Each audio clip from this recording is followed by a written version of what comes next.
So you have done everything right. You identified your targeted audience, you created content consistently to grab their attention and build the know, like, and trust factor. You now have an audience who knows about you and the services that you have to offer, and it's finally time to sell. Now, this is a part that is tricky for a lot of new entrepreneurs because you might feel some resistance when it comes to actually pitching your services and getting the sale. So if you are ready to make your first sale online ever, then keep watching. So today I will give you 5 tips to help you sell your services with ease, even if you are an introvert and even if you think that selling isn't your thing. So if you are interested, keep watching.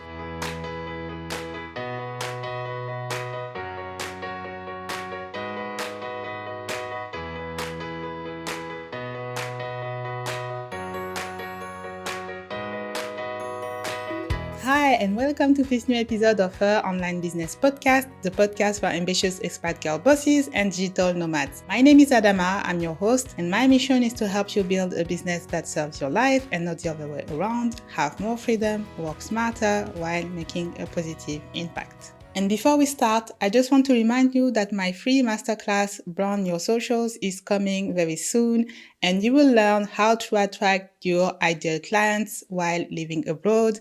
Especially if you are brand new on social media, you don't want to miss this live masterclass where I will teach you my strategies that help me attract my first clients within a month after launching my business, and also how you can do the same and build your own personal brand on social media. I will also open a Q&A session at the end so that you can ask me all your business-related questions. So it will be the opportunity for you to get my advice for free. So do not miss on this opportunity. I will leave the link in the description of this episode. Alright, so when it comes to selling, the first thing I want to tell you is that you don't even need a marketing or business degree. And this is coming from somebody who graduated from a business and management school with a marketing major. And having a degree in this field will not make you a better salesperson just like that. Actually, there are people who are naturally good at selling and they didn't go to school to learn it. They are just good at, pitching something, and basically you would buy anything from them because they are very persuasive. And there are people who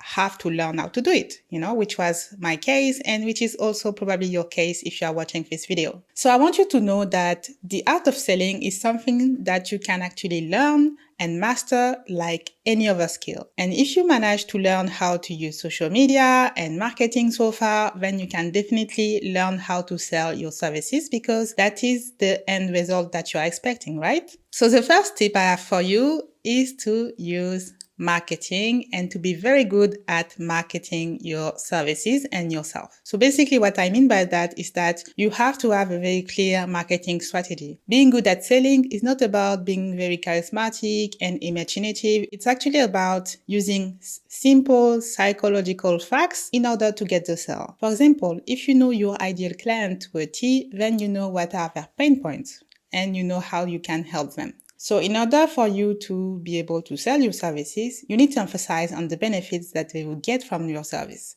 So it is all about making sure that your ideal client understands exactly what they will get by buying from you or hiring you. And so you have to be clear on the value that you are proposing. If the value is clear and it is exactly what your ideal client needs, then you will make the sale. So remember this framework. Who is your ideal client? What is their pain point that they absolutely want to solve right now?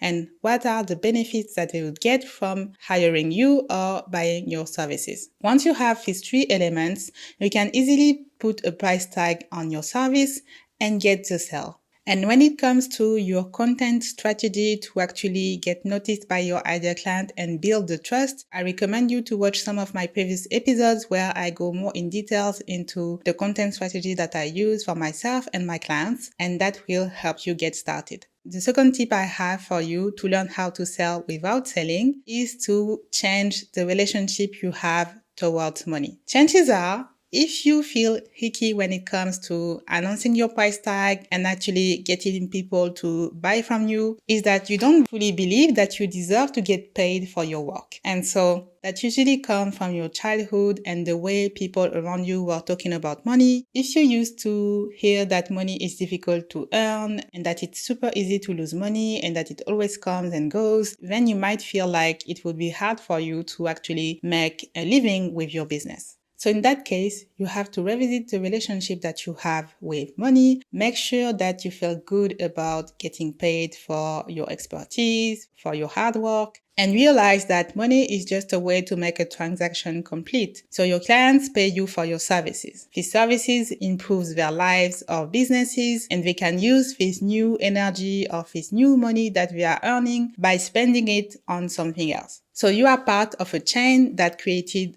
more value. And you should remember that next time you are getting into a sales conversation. Also, as I said in previous episodes, chances are if the person you are talking to thinks that your services are too expensive or that they cannot afford them right now, it just means that they are not your ideal client. I truly believe that there is a market and a price tag for everybody and everything, so you don't have to lower your price to fit a certain bracket. If that's not what you want, if that's not what you decided for your business, then stay consistent with your pricing and make sure that you are reaching your ideal clients, meaning people who can afford your services and will also see the value in what you are offering.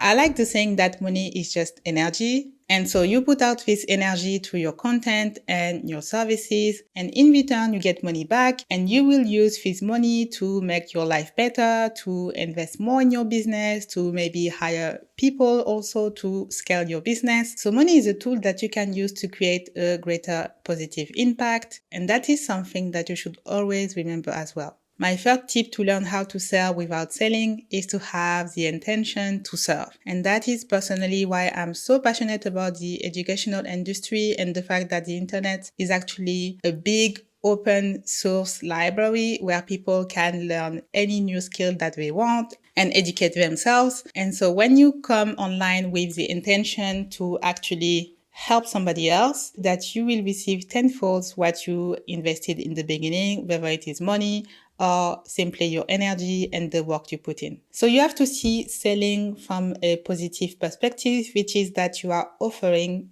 a service and the person in front of you can either accept it or refuse it. Either way, there is no hard feelings. They might find a better fit elsewhere and you will definitely find other clients as well. So you should always be also in this kind of abundant mindset and not in a scarcity mindset where you feel like if you miss this one sale opportunity, you won't get any other chances. You will always be able to find new clients if that's what you want and if you follow your initial strategy. I believe that the reason why you may have some mixed feelings when it comes to selling is that you are afraid to sound too sleazy or desperate. And this is the case if you are only aiming at earning money or getting money from this client and that you actually don't care about providing a solution, which I know it's not your case. So that's why always remember why you are doing the things that you do. If you want to improve somebody else's life or business, then you should get paid accordingly because that's how you will be able to keep your business running and help more people as well. So if you launch your business for the right reasons and you don't only focus on money but also on being of service to others, then you should definitely get paid for your services. This is how it works. You would get paid as an employee for any job that you are doing, so it is the same as a business owner. Tip number 4 is to practice getting on discovery calls and having these sales conversations. Don't be afraid to mess up the first times. You probably will, and it is completely okay. That's how you learn. Make sure that you don't let your ego get in the way of learning from this experience. So even if you don't make the sale, always try to get a feedback to improve yourself. Like, ask them what you could have done better and also write down the main objections that they had so that you can work on them the next time and make sure you emphasize on the benefits that would override these objections. So yes, if you feel like selling isn't your thing and that you are not a salesperson, the only thing that will change your mind is basically getting into it and practicing a lot. The first times will make you uncomfortable, just like the first time you will go on social media or record yourself on video. So every time you do something new in your business, remember that you will feel uncomfortable at first, but it is part of the process. So you should allow yourself to fail multiple times and to get back at it again. And finally, my last tip is to make it fun. So usually we take sales conversations too seriously. Remember when you were a kid, maybe you liked actually playing, being a retailer or a shop owner. And so you would pretend that you had a client who would buy something from you. They might also try to negotiate the prices and you would go back and forth with them until at the end you will make the transaction. They will go with their groceries and you will cash out the money. And it was all a game, right? So why don't you think of selling as a game as well? This is something you can actually get better at, like something you actually do for fun, not because you are expecting any particular result, but you know that whether it works out or not, first of all, it's never the end of the world. And second of all, you can always try again the next day and actually get better at it. So selling doesn't have to be cringy or complicated. Just think of it like a normal conversation, which can result into an exchange of energy, which is money. And I guarantee you that once you get rid of your limiting beliefs, once you realize that you deserve to get paid for your services and your hard work, then it will all make sense at the end to offer your service and get the sales. So let me know in the comments how you feel about selling now and what is your favorite tip that you know you can implement right now in your business. I hope you enjoyed today's episode and that it helped you work on your money mindset and beliefs a little bit. And if you haven't signed up for my next upcoming live masterclass about personal branding and getting the sales on social media as an expat entrepreneur, then definitely save your spot right now. I will put the link in the description. It is a free event, but with limited spots. So make sure you get yours right now. We will go more in depth into how to use a marketing and sales strategy that feels natural to you and getting your ideal client from not knowing who the heck you are to actually buying your services. You will find the link in the description of this episode. Thanks a lot for watching. Give me a thumbs up if you liked it and subscribe to my YouTube channel so that you don't miss any updates. I will see you next week. Until then, take care. Bye bye.